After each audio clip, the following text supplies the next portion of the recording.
A Constituição brasileira completa hoje 30 anos. Ela levou 20 meses para ser construída por uma Assembleia Constituinte exclusiva. Recebeu mais de 70 mil sugestões populares e nestas 3 décadas recebeu mais de 100 emendas. Para falar mais sobre esse momento que é histórico para o país, nós convidamos a professora aqui da Faculdade de Direito da UPF, professora de Direito Constitucional, Edmara Sacchetti Rios. Professora, seja muito bem-vinda ao UPF TV. Obrigada, Thaís. E a gente quer começar lhe pedindo para explicar o que é, de fato, uma Constituição.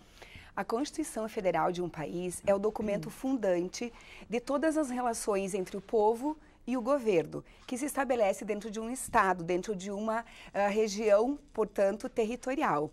Quem vai exercer o poder, por quanto tempo, quais são as formas de ingresso no poder, qual é a forma, quem exatamente vai cumprir cada uma das funções. É isso que a Constituição tem como primordial, além de estabelecer os limites entre a atuação do Estado, portanto, os direitos fundamentais, aqueles chamados de primeira geração, as liberdades, e os direitos sociais, de moradia, de educação, saúde e assim por diante. Esse é o papel principal de uma Constituição. Essa é a regra maior que nós temos no Todo país. o ordenamento jurídico parte daí.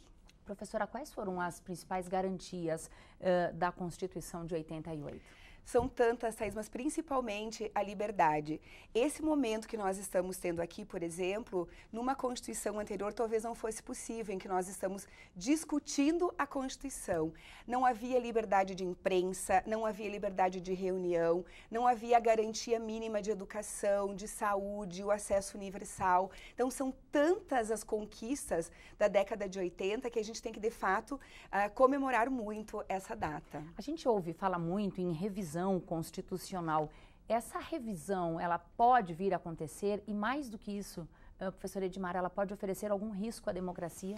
A revisão constitucional hoje ela é feita por meio das emendas constitucionais, como tu citaste, são mais de 100 desde 88. O que dá medo, o que é perigoso para o que a gente tem hoje, esse status constitucional que nós temos hoje, é convocar uma Assembleia Constituinte ou até mesmo retroceder e anular o texto constitucional que nós temos hoje. Esse mecanismo de revisão, ou seja, a atualização constitucional, já tem previsão na Constituição e ele é feito sempre que necessário, sempre que os parlamentares entenderem necessário. Agora, uma nova Constituição é muito arriscado, é um risco muito grande de retrocesso e a gente nem tem noção, porque ele é ilimitado. Ou seja, esse pacto de quem vai exercer o poder, como ele vai ser exercido, se ele vai continuar pertencendo ao povo ou não, nós não temos garantia nenhuma. Professora Edmara, em comparação a outras regras maiores, outras constituições, por assim dizer, de outros países, em que status está a nossa? A nossa é a 8ª Constituição no Brasil. O Brasil é um país jovem, se comparado a todos os demais que nós temos, e nós já estamos na 8ª Constituição, ou seja, é um país muito instável politicamente. E parece-me que a última nos deu esse status de estabilidade. Brigar pelo texto constitucional e pela sua manutenção agora, então, é muito importante.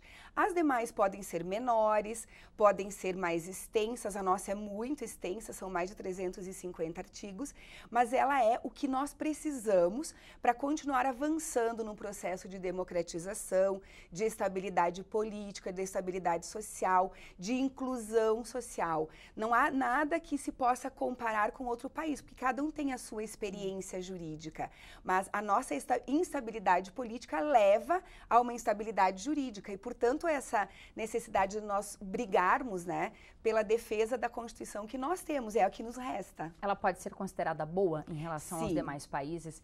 Professora, em rápidas palavras, só para encerrar, o que o país precisa, então, o Brasil, com relação à nossa Constituição? Está faltando o quê? Conhecimento. Conhecer o texto constitucional, saber quais são as competências constitucionais que existem, quem faz o quê? O presidente da República pode o quê, afinal de contas? Ele pode isso sozinho ou não? Perfeito. Muitíssimo obrigada pela sua fala aqui. Eu que agradeço. Uma boa eleição e até breve. Para todos nós. Obrigada. Obrigada.